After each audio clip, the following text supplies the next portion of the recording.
a questão fundamental, a questão mais do que fundamental. Mas vamos lá, a questão da prisão preventiva, das prisões cautelares no Brasil. Primeiro ponto, como é possível que se advogue no Brasil um discurso de cautelaridade de prisão preventiva? Vamos buscar lá no Calamandrei as bases, né, do instrumento, e lá então a prisão para garantia da ordem pública é cautelar. Mas não fecha, alguma coisa está mal, alguma coisa está errada. Garantia da ordem econômica, cautelaridade do processo. Mas não funciona. Não funciona porque cautelar, se é instrumento do instrumento, eu pergunto como é que a garantia da ordem econômica, através de uma prisão cautelar, tutela o processo. Tutelar o processo é tutelar os mecanismos de procedimento e tramitação regular, não de finalidades extra-processuais. Veja só, Roberto Lira, é uma das passagens que eu mais gosto, porque o Roberto Lira se defronta com a questão da acusação de fascismo do Código. Veja como ele vai oferecer argumentos substanciais para... É que, veja, ele está discutindo o artigo 312. 312, né? Prisão preventiva. Olha como ele vai oferecer alguns argumentos substanciais para demonstrar que o processo penal brasileiro não importou nenhum mecanismo fascista. O artigo 312, prisão preventiva obrigatória. Porque era prisão preventiva obrigatória para certos delitos. O antigo artigo 312 foi apresentado como fascista. E sabe que isto é aquilo. Existe um nível de conhecimento da correspondência. E olha o argumento dele. Não pode ser fascista o que mereceu o meu apoio. Então estamos tranquilos, né? Então estamos tranquilos. Exato. Então é o voluntarismo, né? Não, você faz... Olha, estou aqui, pode ser qualquer coisa, menos fascista. Você escolhe se não é fascista porque teve apoio dele, se não teve apoio dele porque não é fascista, vocês escolhem uma ordem. Veja agora um outro importante pensador ligado à mesma tradição, Basileu Garcia, sob prisão em flagrante. A liberdade de quem, por exemplo, matou injustamente o seu semelhante logo em seguida por não ter sido preso em flagrante é visto passear pelas ruas é interpretada através do senso comum do homem do povo como um menoscabo ao direito. Finalidade da prisão preventiva por Hélio Tornaghi: servir de advertência aos maus. Aí nós temos essa tradição ligada a um pensamento que é dito liberal, e aí nós nos apavoramos com o que os tribunais fazem. Mas vamos olhar para a nossa história imunda de configuração dos fundamentos da prisão preventiva. Lembrando, eu falei da Camila Poésio, prisão preventiva, né? Fascismo, nazismo. Vou voltar ao Basileu Garcia porque eu não me dou por satisfeito. Isso tá nos comentários ao Código de Processo Penal dele. Num dos volumes ele comenta, que é o volume 3. Os crimes graves abalam o meio social. O pensamento acolhido no texto é também o de que, em tais casos, a prisão preventiva do delinquente satisfaz a opinião pública. Mas era um visionário. Então era um sujeito que anteviu várias coisas que estão se sucedendo hoje. Antecipando em benefício do prestígio da lei violada a ulterior restauração da ordem jurídica de que se incumbe a pena. Então a pena, aliás, a prisão preventiva é pena antecipada. Então a tutela antecipada nasceu aqui, antes do Código, antes da reforma, né, de 94, do CPP.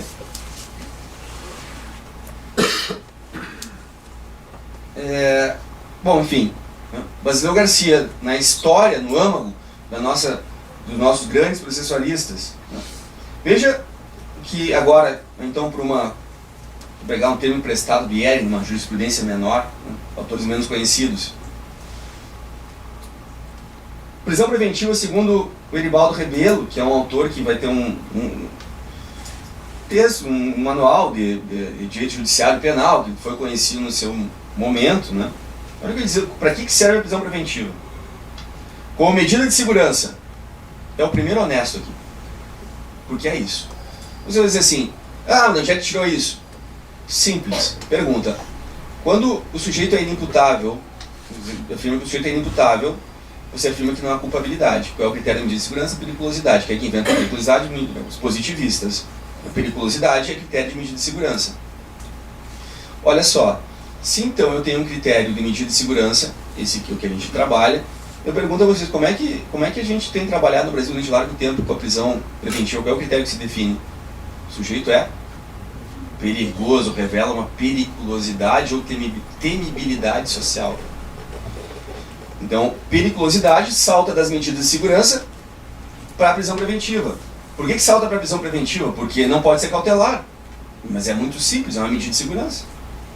Quando você não tem como justificar, então você justifica por uma cautelaridade, que é também um falseamento epistêmico, né, da história. O falseamento epistêmico, não tem como ser cautelar a prisão preventiva da garantia da ordem pública. Ela é o que é, uma medida de segurança. Então, temos aqui o que de fato um autor que traz à luz o que de fato ela é. Quem fala isso? O Eribaldo Rebelo, Breves lições de direito judiciário penal. Medida de segurança para evitar que o acusado torne a delinquir. E ainda, evitar que ele possa ser vítima de crime ou de vingança. Então, né? Então já estava, diga o casal Nardoni, né? Eles são protegidos pela prisão. Veja só, Manzini, Itália, Uma Vida, Classes Perigosas. Estão lembrados dessa estrutura? Então, medidas de polícia para, mesmo que aquelas pessoas elas não cometam crimes ou não tenham cometido os crimes, o estado de má vida é um estado de periculosidade constante. Certo? Olha o que diz o Bento de Faria, outro tido por um dos pioneiros do liberalismo processual penal brasileiro. Cabe, então, porque no Código de Processo Penal Brasileiro, a vadiagem era uma dos elementos a ser analisados na decretação de uma prisão cautelar. Ele diz, olha, realmente cabe aqui quando ficar demonstrado o estado permanente de vadiagem. Bento de Faria. Magalhães Noronha. Prisão preventiva é uma providência de segurança. Então é da polícia. Além disso, prisão preventiva é uma garantia de execução da pena. E, olha só, visionário, garantia da boa prova processual. Da boa prova, do bom acordo, talvez. Da boa negociação.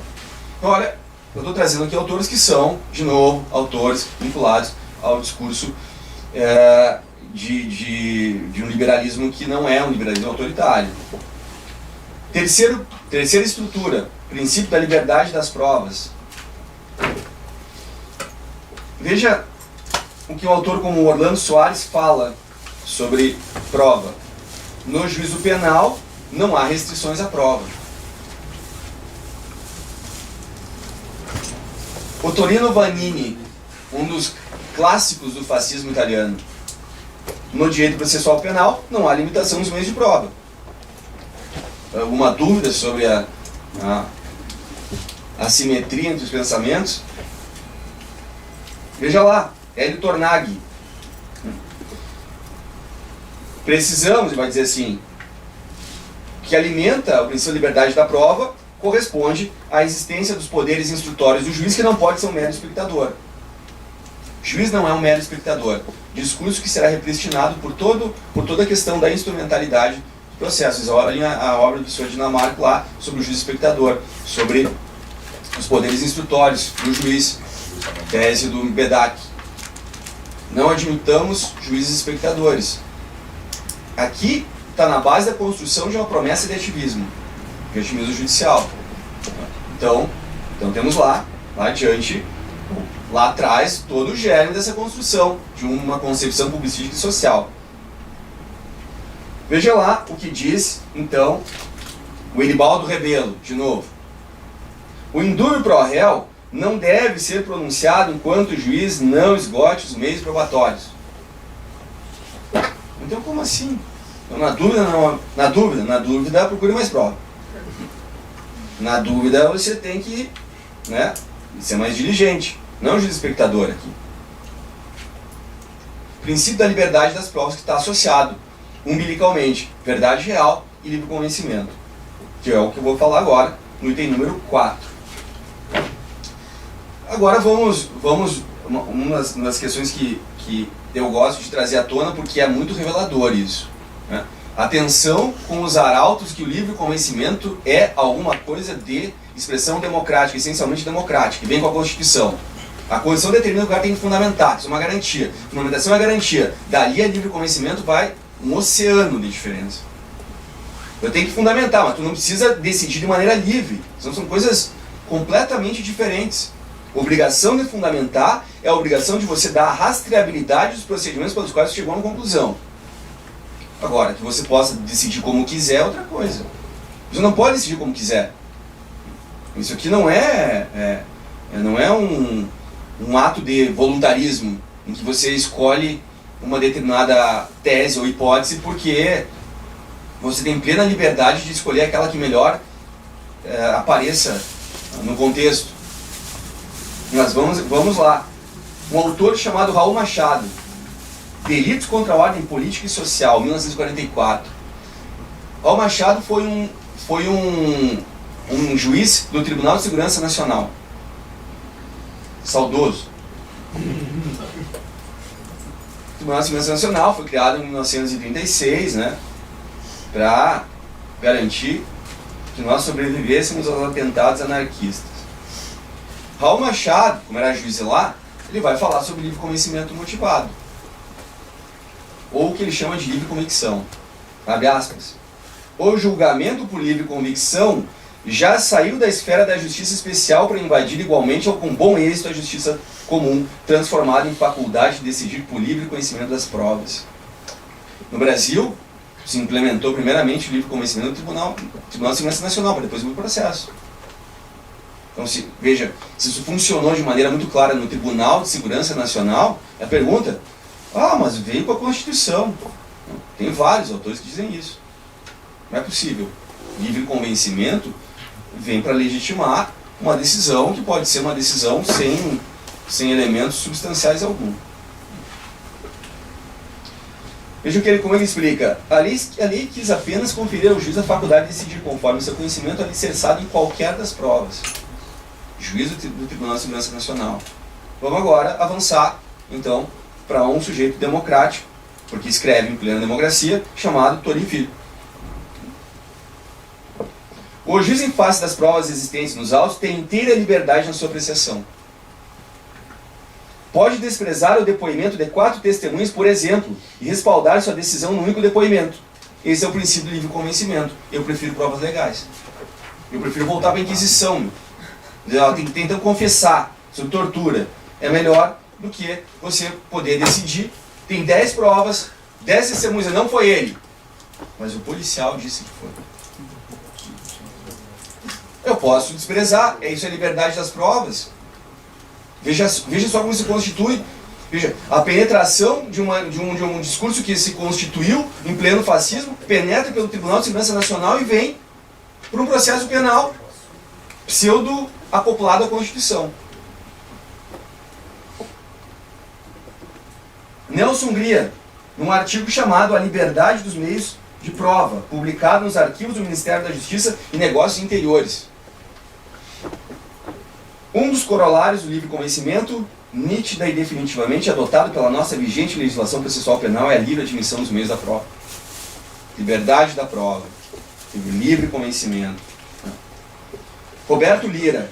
O juiz aprecia livremente as provas e as definições jurídicas. Pode condenar ultra e extra petitum, proporcionar outros enquadramentos, condenar apesar do pedido de absolvição e aplicar pena mais grave do que a postulada. Esse é o princípio do livre convencimento. Então a pergunta, como é que é possível nós termos uma divulgação de que livre convencimento pode ser qualquer coisa de democrático, pensando não na democracia do Francisco Campos, nem claro. Frederico Marques, né? Veja lá como o juiz pode. Por que o juiz pode usar um inquérito policial? Por causa da livre convicção. Quando é que ele pode usar? Tudo depende das circunstâncias do caso. Então, veja só que, de novo, voluntarismo, de novo, decisionismo aparecendo como marcas registradas da nossa história processual penal. Portanto, não adianta dizer, agora virou um decisionismo. Sempre foi por nossa culpa. Por nossa culpa. Verdade real. Não, veja, eu havia me esquecido aqui do Narcélio de Queiroz. O que é o livre convencimento? É sempre um estado de consciência individual. É a configuração subjetiva da verdade. Não é? Certeza moral. Uma certeza moral. Né? E, portanto, eminentemente relativa, dadas as diferenças de condições psicológicas em que cada um exerce a atividade de crítica da prova. A convicção não é, pois, senão a representação da verdade. Claro, mas daí, de Narcélio Queiroz a Dallagnol como prova, como argumento, a convicção, né, é só o momento temporal e a sofisticação do argumento. Narcélio não foi errado. Cuidado na colheita da prova e o critério do equilíbrio crítico do juiz são os elementos indispensáveis, ou seja, né, então, se o juiz é consciente dos seus poderes e de como ele constitui o seu conhecimento, muito bem, então vai valendo. Esse é o livre convencimento. Verdade real, que é a quinta base. Todos vocês sabem, eu recomendo o texto do professor Salah para uma análise acirrada da questão da verdade real, e por mais tantas críticas, né, não é necessário voltar a elas, mas como eu havia dito, verdade real está encalacrada nessa estrutura de processo penal. Sexto pilar, eu chamei lá de contraditório deformado. Quando você atribui qualquer tipo de valor probatório, mesmo que relativo ao inquérito policial, você pode ter uma certeza. Você já começou a diminuir a eficácia probatória, a eficácia protetiva da presunção de inocência. Qualquer tipo de valor probatório que você der ao inquérito já começa o processo assim. Por isso que ele não pode entrar. É muito simples. Não há como se manter uma estrutura de presunção de inocência como regra de juízo, ou seja, direcionada ao julgador na base do indúbio pro réu, se, quando entra, já entra com um valor probatório dado pelas testemunhas escolhidas na fase policial. Então, a lógica aqui não é apenas do constrangimento que eu havia mencionado no inquérito policial, que eu retomo aqui num contraditório deformado, mas senão que a própria presunção de inocência sai lesada, altamente lesada, por conta dessa penetração. Presunção de inocência. A brincadeira começa a ficar melhor. Veja só o que o Manzini falava. Manzini, após advogar que ela era irracional, que ela era absurda, que era um sentimentalista aberrante, isso é o que diz o Manzini, quando a Constituição italiana é reformada e se faz insere a presunção de não culpabilidade, o Manzini vai produzir um discurso que permaneceu como uma interpretação autêntica daquilo que seria o que para nós é a presunção de inocência. Ou seja, que um réu não é nem culpado nem inocente, ele é o que é. Então, não existe nem presunção a favor nem contra. Isso é a interpretação do Manzini. Voltemos ao Torin Filho. A expressão presunção de inocência não deve ter o seu conteúdo semântico interpretado literalmente. Caso contrário, ninguém poderia ser processado. É exatamente o que dizia o Manzini. Exatamente a mesma coisa.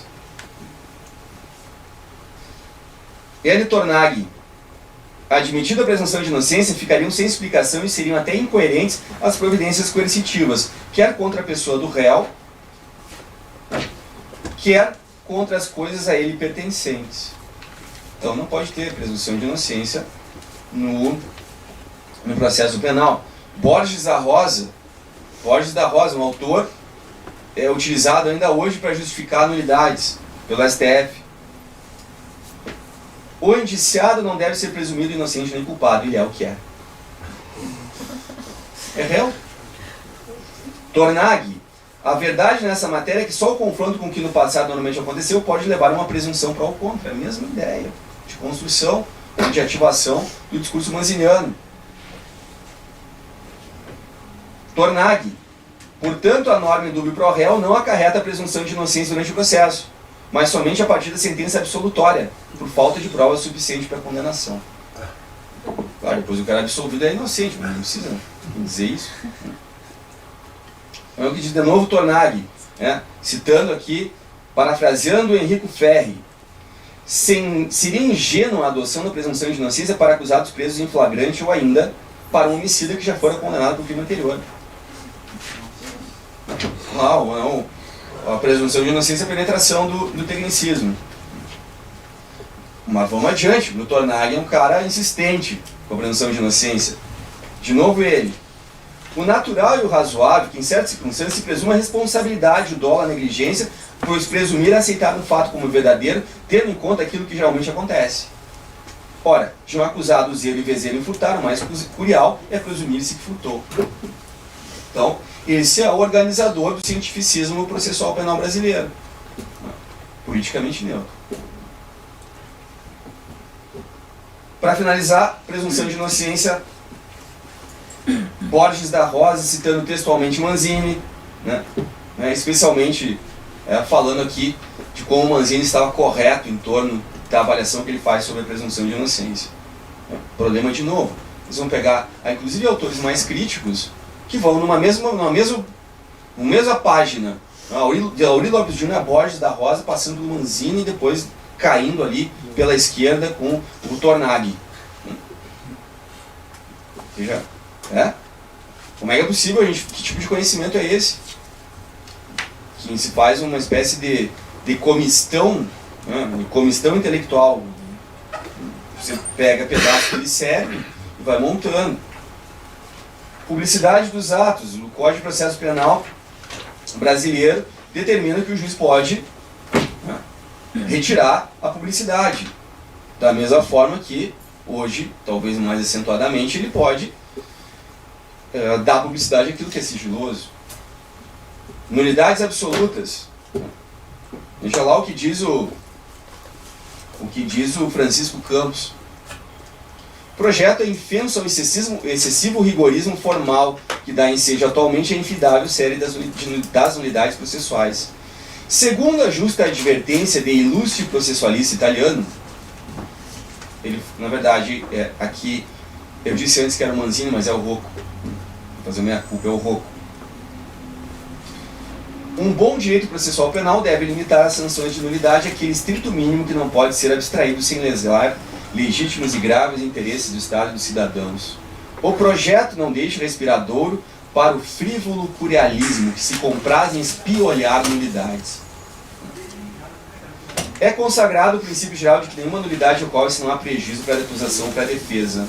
Não será declarada nulidade em nenhum ato processual quando esse não haja influído concretamente na decisão da causa ou na apuração da verdade substancial.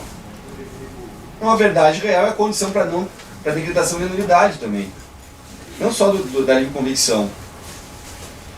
Emendatio libelli, ou, como deveria ser nominado, julgamento extra petita. Esse é o nome que deveria ser dado. Veja só, julgar de acordo com a imputação é o princípio do liberalismo, segundo Francisco Campos. E aí, ele vai dizer assim: o projeto, generalizando o princípio já consagrado pela atual lei do júri, repudia a proibição da sentença condenatória ultra petitum ou a desclassificação impédios do crime imputado. Exagero do liberalismo.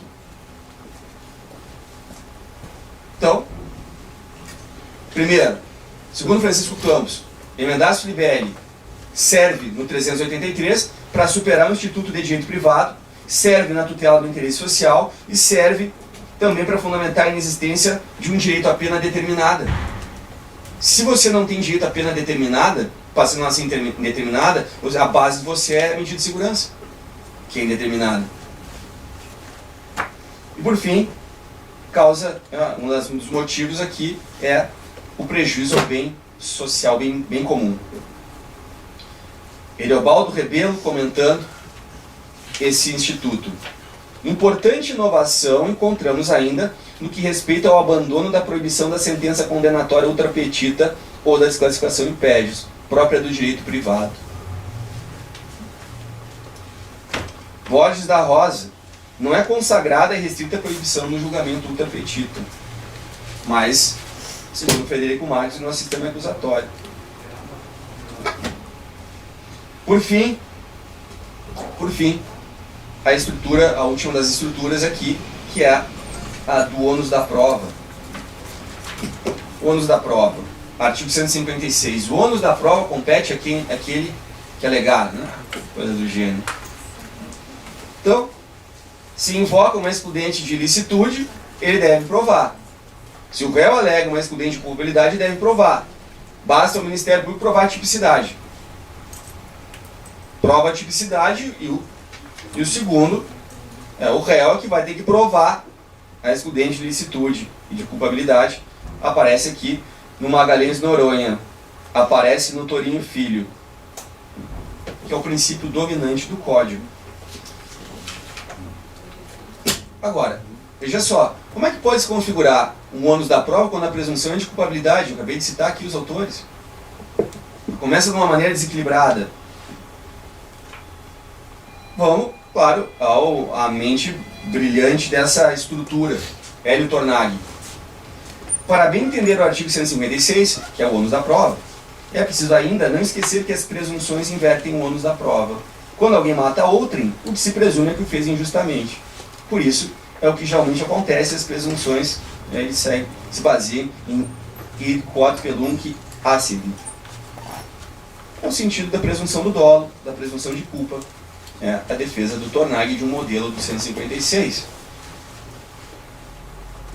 De novo, Tornaghi, o sentido do artigo 156 deve ser esse: ressalvadas as presunções que invertem o ônus da prova, as alegações relativas ao fato objeto da pretensão punitiva têm sido provadas pelo acusador, ou seja, autoria, materialidade e tipicidade, hoje.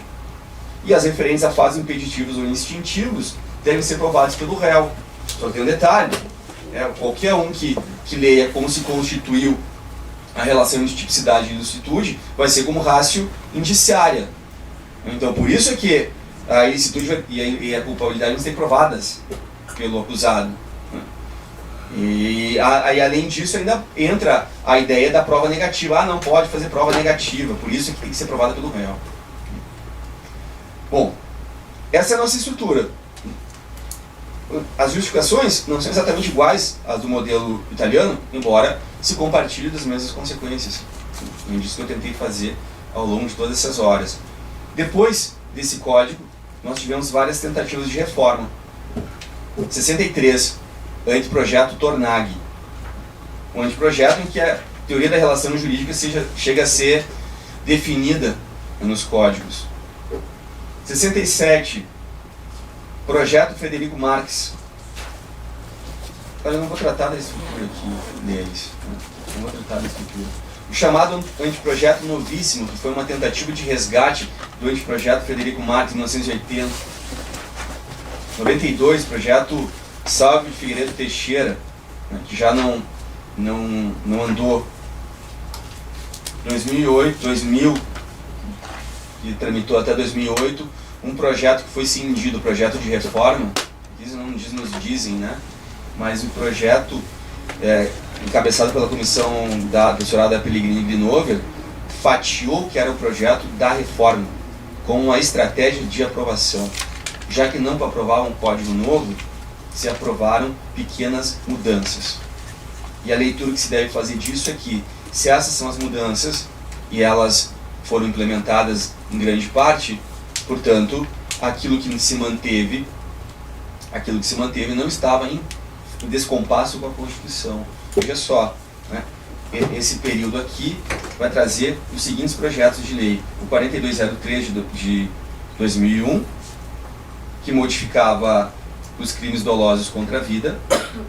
Então, abolição do libelo crime, extinção do recurso do protesto por novo júri, simplificação da quisitação aos jurados. Reforma feita.